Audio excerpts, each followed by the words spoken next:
Mereka kata, orang UMNO kata, orang Barisan Nasional kata, Datuk Lajim tidak ingat Budi. Budi apa yang saya perlu ingat, tuan-tuan dan puan-puan? Kalau kerana dilantik sebagai timbalan menteri, siapapun boleh lantik saya. Dulu pun saya timbalan ketua menteri dalam PBS.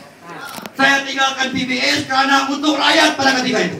Tapi hari ini kita tinggalkan Barisan Nasional, tinggalkan UMNO juga untuk rakyat, bukan untuk kepentingan kroni-kroni atau lebih lanjut. Terima kasih, Datuk.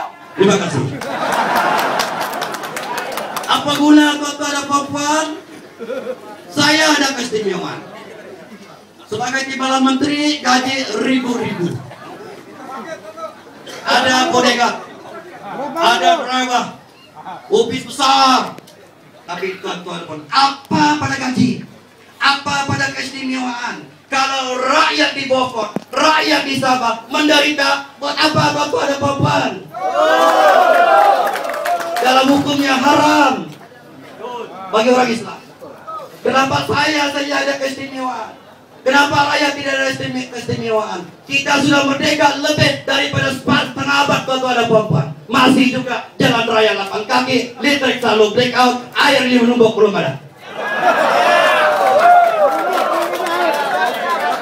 Coba tuan-tuan tunjuk kepada saya, mana jalan raya highway kita di Sabah ini? Tolong tunjuk. Ini bukan penumbuk, ini highway kan? Ini jalan kampung. Ini bukan highway. Terima kasih kepada Yang Berhormat Datuk Seri Anwar. Dialah yang bertanggung jawab meluluskan jalan raya ini. Tahun 1998. Oleh itu, tuan-tuan dan puan-puan, saudara sekalian, itu sebab saya mengambil keputusan. Ada orang bilang Datuk Lajim kena beli. Apalah uang pembangkang. Yang mau beli sekarang ini BN. Bermacam-macam janji mau dikasih. Kalau menang perlu jadi menteri, tak apalah, saya tidak perlu jadi menteri.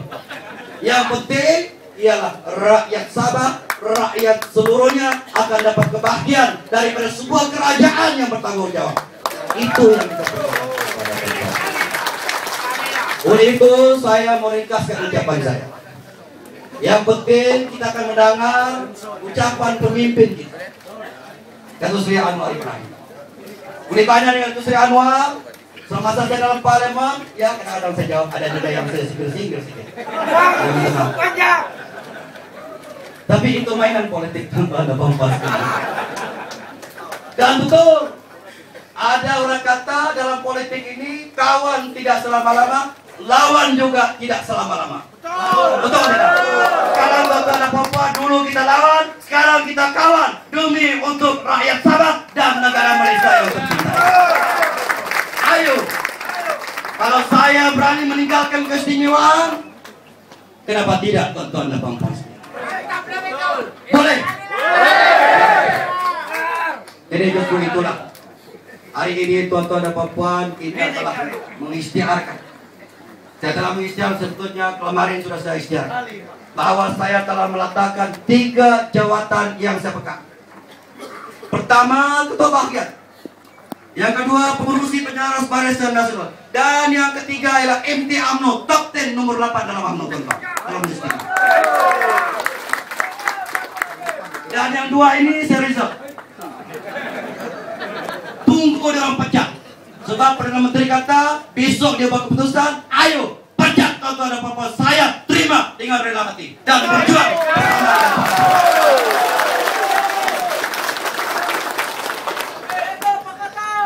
Sudah tentu juga kita telah bersedia di segi mental dan macam-macam.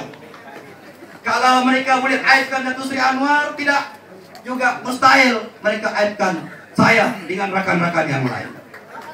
Tapi percayalah tuan-tuan dan puan-puan, sebentar tadi Datuk Seri Anwar telah buat takbir di masjid.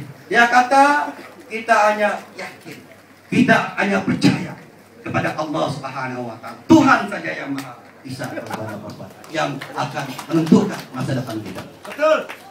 Saudara-saudari yang saya kasih sekalian, kepada rakyat Beaufort, barangkali sebelum saya mengakhiri ucapan ini, saya mohon maaf Barangkali ada sedikit kesilapan dan kelemahan saya di sana sini. Selama saya menjadi pemimpin, tuan-tuan dan puan-puan. Tetapi pada saya, kelemahan dan kesilapan yang saya lakukan selama ini, saya belajar daripada kelemahan dan saya belajar daripada kesilapan ini.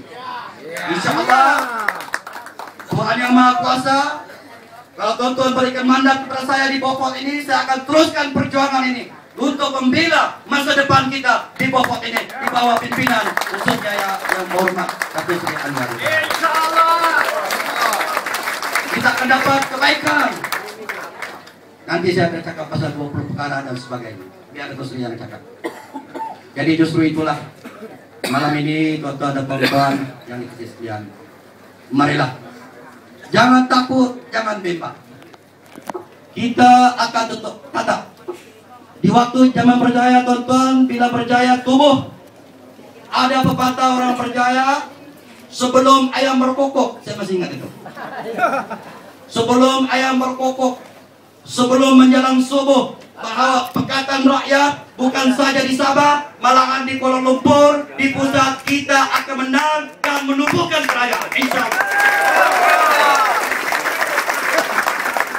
Kerajaan yang dipimpin oleh Datuk Seri Anwar adalah kerajaan yang akan memberikan keadilan sesuai dengan parti keadilan dan bersama-sama dengan rakan-rakan beliau dalam Pakatan Rakyat. Kesian Datuk Anwar. Jadi akhirnya